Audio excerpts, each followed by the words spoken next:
This episode contains sexual content. How does a yoga movement become a recruiting ground for camgirl work? Someone who was once involved in the business side has agreed to talk. Yeah. I did all kind of stuff for people who were colleagues with me at the yoga classes. What he's about to tell us will help explain what happened to Miranda, a university tutor from England who joins a yoga school in London called Tara Yoga Centre. All of these nice, smiley, shiny, happy, good-looking people. And through a series of encounters with different bits of the international movement it's part of, ends up working in a topless massage parlour in London and being taken to Prague to work in a live online pornography business. She said, look, we do camgirl work and you need to pay for your passage here. The women she works with in Prague are from around the world. Most, if not all of them, are, like her, students of an international yoga movement inspired by a guru called Gregorian. I've been trying to work out the relationship between the yoga schools, the guru and live stream pornography, and now someone is about to explain how it works, right from the start. The video chat business, I think it started in 1999. It was a legitimate business in Romania at that time. Mihai Rapcha was close to the guru in the yoga movement's early days in Romania. He says he even acted as his lawyer. After webcamming took off in Romania, some individuals in the yoga school asked Rapcha if he could do the legal paperwork to help them set up their own operations. With girls from the yoga classes, they met the girls there and they proposed, you can work for me, but nothing organized. Rapcha thought he should consult their guru, Gregorian about this. Bivolaru was against prostitution, but webcamming, the guru said, was different. In fact, he said he thought there might be something spiritual in this work. Because the girls have this kind of power of transmitting something spiritual. And he was very, very categorical on this, that it's prostitution only if you are physically involved in a relationship, sexual relationship with somebody, and nothing wrong if you are making video chat. And I think he encouraged the girls to do this, proclaiming that in this way they become more feminine. Mihai was doubtful. That guy who is at the other part of the camera, he's jerking off, This is his main purpose. So there's nothing spiritual here. And he says that as the years went on, he saw women from the yoga school being financially exploited in businesses where they did erotic performances. I had wondered if Gregorian owned these businesses, but Mihai is sure. No. He was involved only in writing books, studying, and having affairs with girls. So Bivolaru doesn't own these businesses, but he encourages members of his international yoga school to work as camgirls, and they donate their earnings back to the guru and his network. Rapcha thinks it helped the movement grow internationally. Rapcha was concerned about what it had become. It's already a cult. He says in 2009 he told the guru it was time to get out of the sex business. Maybe we can go back to only simple yoga. We have enough. We have everything we need. Only to do yoga, and that's it, We wrote to the Romanian yoga organisation MISA, which was founded by Gregorian Bivolaru. They told us that Mr. Rapcha has long been a fierce enemy of their school and of Gregorian Bivolaru, and accused him of making false accusations. We also wrote to Gregorian Bivolaru through his lawyer. We did not receive a reply. Mihai Rapcha left the movement in 2011.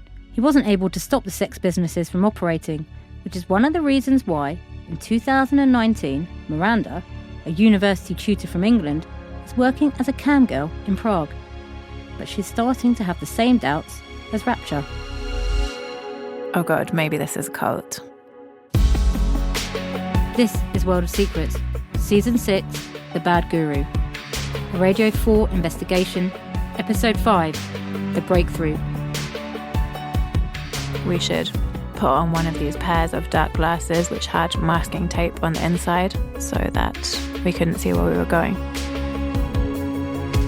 You wouldn't be let out of the car. This is really, really, really big.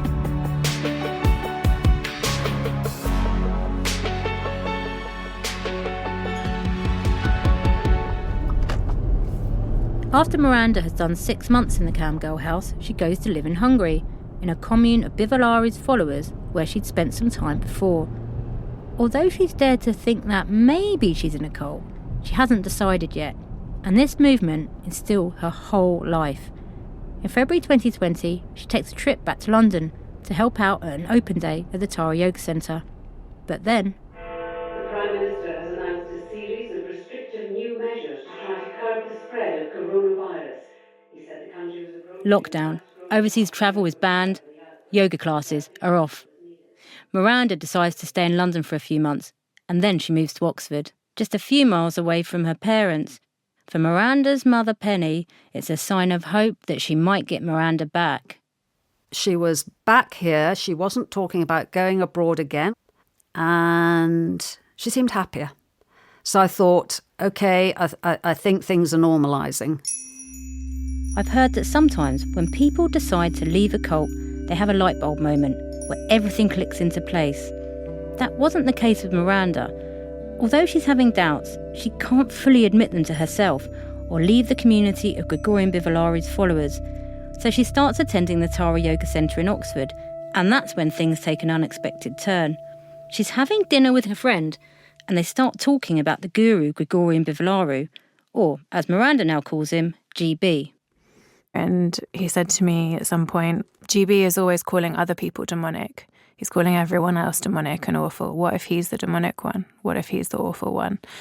And to me, that phrase was just sacrilege. I could barely, comprehend that he had said that, and I was really angry.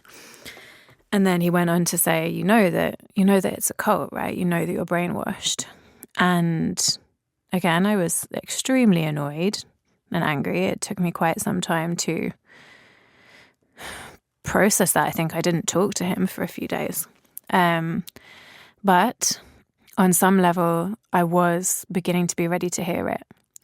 And gradually, over the next few months, it did start to sink in.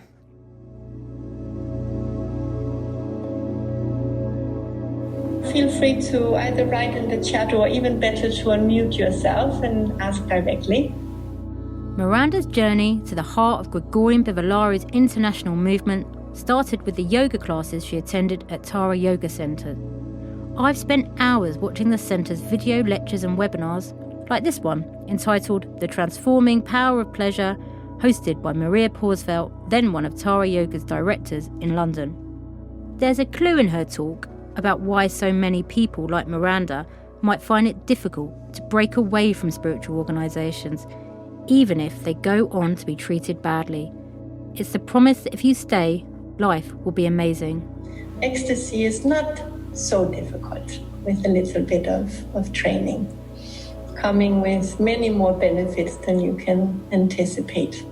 The lecturer, Maria, is a blonde, radiant Dane who looks younger than her 40 years. As I stare at her, smiling sweetly and talking gently, it's hard to believe that she could ever be connected with anything sinister. And as for having anything to do with the camgirl business, well, exploring erotic pleasure without a partner, she says, is just not the tantric way. From a tantric perspective, in order to really have these profound experiences of orgasm, you do need someone else there. I just want to mention that we are a charity, and donations, however big or small, are always very warmly welcomed. You might assume, from Maria's slightly disapproving tone about solo sex, that she'd want nothing to do with the sort of webcamming business that Miranda and other followers of their guru ended up working in. But in December 2023, something comes to light that directly links a house once used for webcamming in the Czech Republic with Maria and another senior figure at Tara Yoga. An investigation by the Czech newspaper Seznam Zprávy uncovers a webcam house 80 kilometres north of Prague. And like the house Miranda lived in, most, if not all, appear to have attended yoga schools affiliated to the Atman Federation. The newspaper's reporter, Kristina Sirakova, gets hold of the purchase agreement for the house. Unlike the house that Miranda lived in, this house is actually owned by the Atman Federation. The agreement is dated September 2020. And the two people who have signed the purchase agreement on behalf of the Federation are two senior teachers from the Tara Yoga Centre in London, Maria Pausfeld and Bogdan Radasanu. Both were directors of the Atman Federation when the webcam house was bought. As the Guru Bivalaru's former lawyer told us at the start of this episode, the sex businesses are usually owned by followers of Bivalaru, not owned by Bivalaru himself or by the yoga schools. For a house like this to actually be owned by the yoga school's umbrella organisation is surprising, and you might think revealing. We asked the Atman Federation to tell us what they thought the house was being used for. They didn't answer this question directly, but they did say, the Atman Federation categorically condemns any kind of abuse.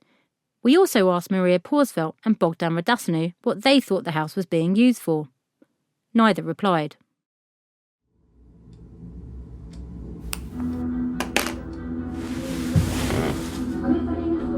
It's New Year's Eve, and instead of going to a party to welcome in 2022, Miranda is in her bedroom watching documentaries about cults. I just knew in my heart, in my bones, in my body that I had to leave and I had to tell people. It wasn't an easy thing to admit. It was very difficult. It's very difficult to admit to yourself, let alone admit to your friends and family and others that you made a mistake. The next morning, on New Year's Day 2022, Miranda sends a message to a friend of hers who was in Tara but left. And she put me then in touch with some other people who had left, and I knew. I knew even before I spoke to her, but once I spoke to her, it was confirmed that I had to leave. Miranda also called her mother, Penny. She invited me to come and have a coffee at a cafe in Oxford. On a winter's day in January 2022, Penny navigates her way through the tables and jolly groups of people, peeling off their coats, ordering coffees and hot chocolates. Penny sits down at a table opposite Miranda. Penny likes to think of their relationship as close, but the truth is that she knows very little about Miranda's life over the past 4 years. She doesn't know the full story of why Miranda abandoned a career as a university lecturer in London to seek spiritual salvation. She doesn't really know much about what Miranda was doing when she lived in Prague and why she rarely heard from her. All she knows is Miranda joined a yoga group in Clerkenwell, central London called Tara Yoga Centre, and then became involved in the international movement of which it is part. And she told me in broad brush terms that the organisation was a cult. Miranda takes a gulp of her drink and starts telling her mum the full story.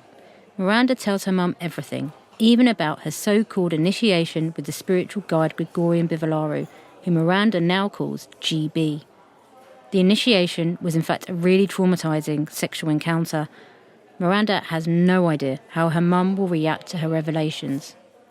And it was difficult, it was painful, it was embarrassing, it was vulnerable, not least because everything that I'd believed in so much and preached to other people about how wonderful it was, and even tried to get other people involved in, there I was, admitting that it was a cult and a sex cult and that they abused me. And, to admit that to my mum, to someone who I even invited to attend events there, it was awful. It was horrific, extremely, painful and embarrassing. And I just sort of listened and said, it's such a mixture of emotions. There's such relief that she saw the light. But what parent in particular, what mother would not feel in the very core of her being some of the emotional stuff that her daughter has been through? And, as a parent, especially when they're very small, you want to protect them. You wish you could keep them in that bubble, that they never have to deal with the crap in the world. But, of course, they do. But you still retain, even when they're in their 30s, some of that desire, that wish that they didn't have to go through tough stuff. Now, this is beyond tough. And what was it like for you as a mother hearing her talk about going to Paris and GB? That really shook me, actually, because I had no inkling about all that. I was horrified, absolutely horrified. The shock that it can happen to your daughter with all the advantages that she's had. We somehow think that those advantages should protect someone from having to experience that. Well, the fact is they don't. Nobody joins a cult. You just get sucked in so gradually, and it's done so skillfully that you don't realise. How do you feel towards the organisation now? Absolute revulsion. I couldn't despise them more. I think to hide behind something as ancient and spiritual as yoga is particularly reprehensible.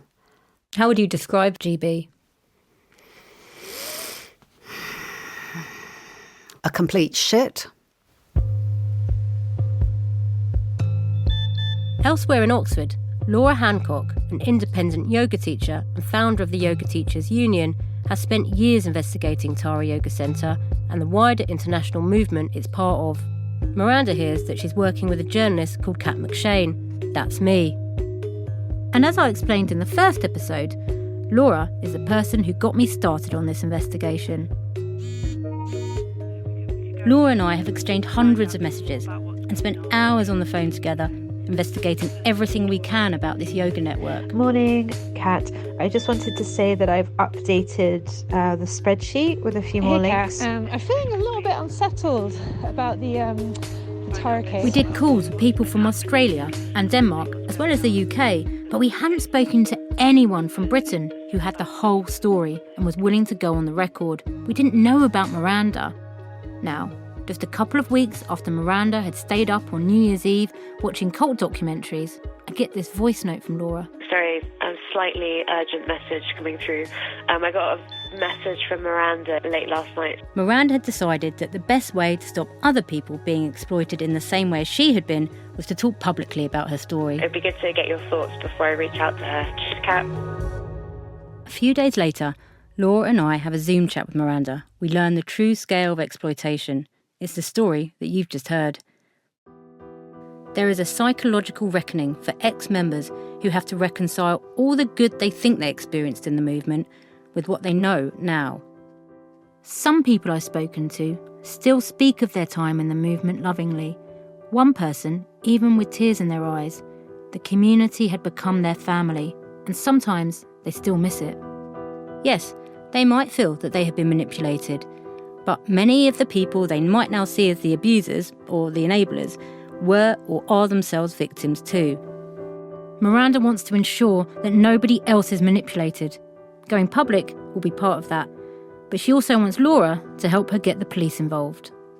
When I heard Miranda's story, for me that was like, I cannot justifiably not take this to the police. Like, this has to go to the police. So Laura talks with Miranda and other former members and then goes to Thames Valley Police.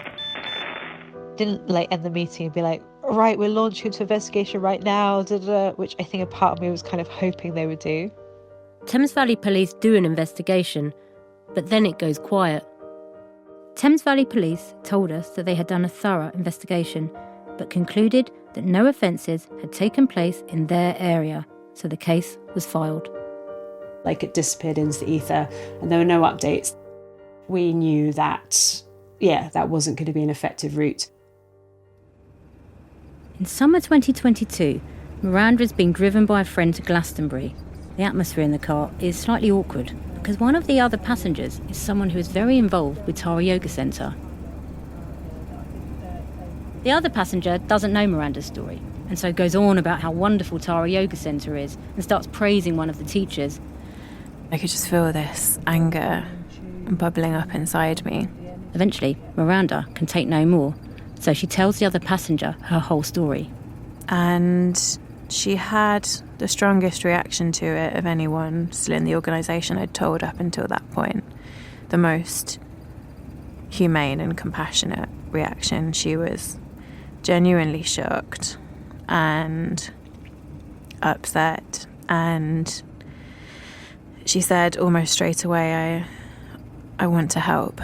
I feel that I need to do something about this. I felt this sense of solidarity from her that I hadn't felt from anyone else still in the organisation up until that point. And a few weeks later, she told me that she'd been talking to a few of her friends and she was going to organise a meeting in Hyde Park. And if I wanted, she could tell my story secondhand, or if I wanted, I could go there and tell it firsthand to still current students. There was a group of, about 7 or 8 people when I arrived, and then more people came. Miranda decides she's going to address the group herself. So whenever you get in a car, you have to wear dark glasses with tape on the inside and wear a hat and pull it down over your eyes so that you can't see where you're going. I started to share my story and to speak. Most people were respectful and understanding. Maybe we do questions up until now. How does everyone feel about that? Yeah, okay. There was one person who wasn't understanding. One of the teachers from Tara Yoga has turned up. He has a camera around his neck. It was horrible. It felt very intimidating speaking to people who were still within the doctrine that I was speaking about, most of whom were completely clueless of what was going on, others of whom may have been complicit. But quite a few people after that challenged the teachers. Quite a few people left. Maybe she doesn't realise it, but Miranda has declared war on Tara, and they are about to fight back. We will start now with the presentation about Miranda. This is a secret recording we've obtained. It's from one of a series of meetings Tara Yoga held about Miranda. It's the recording you heard right at the beginning of this series. One of the teachers, Bogdan Radasanu, reads out a letter. At the time, Bogdan is a director of the umbrella organisation that Tara Yoga is affiliated to, the Atman Federation. He is also one of the people I mentioned earlier who signed the purchase agreement for a camgirl house in the Czech Republic. The letter he reads out is apparently written by Gregorian Bivilaru himself. The former student, Miranda, has cleverly taken advantage of your naivety. It's an attempt to discredit Miranda's account.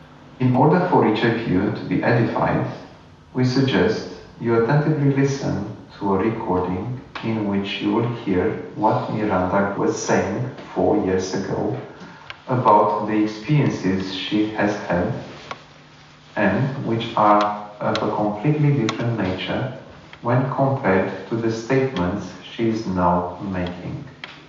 A recording is played. The audience is told it was recorded on Miranda's trip to Paris to meet the spiritual guide.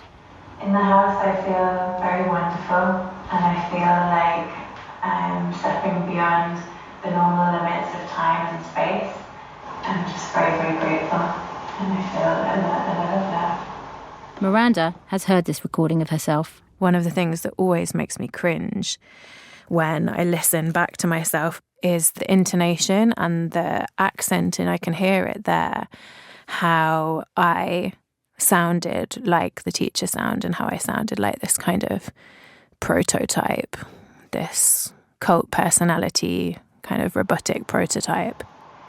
I will never forget this experience, and if I do, I will then fit into the category of the superficial, shifting and stupid women.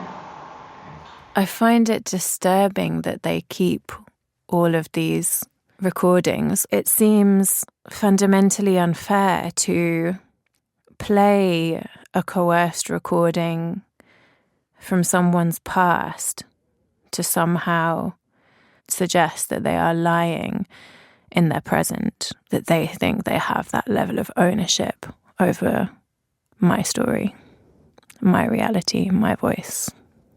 That was one of the hardest times of my life when those meetings were happening. You know, having this sense that people are sitting for hours talking about you behind your back and lying about you. It was extremely disturbing. It felt like a personal attack. It felt like a witch hunt. We wrote to Tara Yoga Centre and Bogdan Radasanu. We put it to them that the way Miranda was denounced added to the picture of their organisation as a cult. They did not address this issue. Tara Yoga Centre told us they unequivocally condemn all forms of abuse.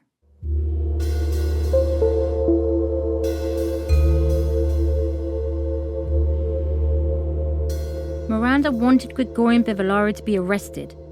She wanted no one else to go through what she's gone through. She's decided to sue Tara Yoga Centre. Miranda has reported her concerns to Thames Valley Police. Local yoga teacher Laura Hancock has also spoken to Thames Valley Police about her concerns. She feels frustrated that more hasn't been done. It's really hitting home. Like, I just need this out in the open and for like stuff to be done to change it. Beck, another former follower of Gregorian Bivolaro, is in London for a few days, and I suggest we meet up for a walk in the park. Beck's the Australian we met earlier.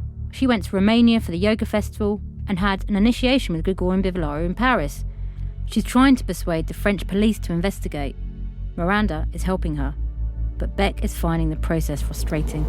Well, a lot of women have spoken out. It's completely mind-blowing. And when someone says to me, about this organisation, and I say, women are held without their passports in houses, without mobile phones, without internet access for weeks at a time. Someone says, why is something not done? Well, good question.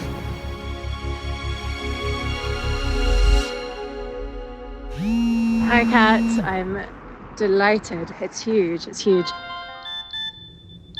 On the evening of 28th November 2023, my phone starts blowing up. I'm kind of in shock and I'm full of relief and I'm kind of crying. The spiritual guide, Gregorian Bivolaro, is arrested. Totally just like, what the... Not being able to quite process that he's been arrested. I'm just like, I can't believe he's arrested. This is like 10 years of my life. I mean, I don't know how I feel. I just feel like joyful and also like, it's like a relief, but it's also like, it's just like being heard. We approached Gregorian Bivolaro through his lawyer for comment, but did not receive a response. MISA, a yoga organisation associated with Mr. Bivolaro, strongly defended him, stating that he has been the victim of political persecution and false allegations, and that his teachings are followed by more than 40,000 people around the world. Next time, on World of Secrets, The Bad Guru. That's the house and there's someone in that house. I'm kind of shaking a bit. World of Secrets, The Bad Guru is a BBC Studios audio production. It's presented by me, Kat McShane, and produced by myself and Emma Wetherall. The executive producer is Innes Bowen. Subscribe to World of Secrets. Episodes will be released weekly, wherever you get your podcasts. But if you're in the UK, you can listen to the full series right now, first on BBC Sounds.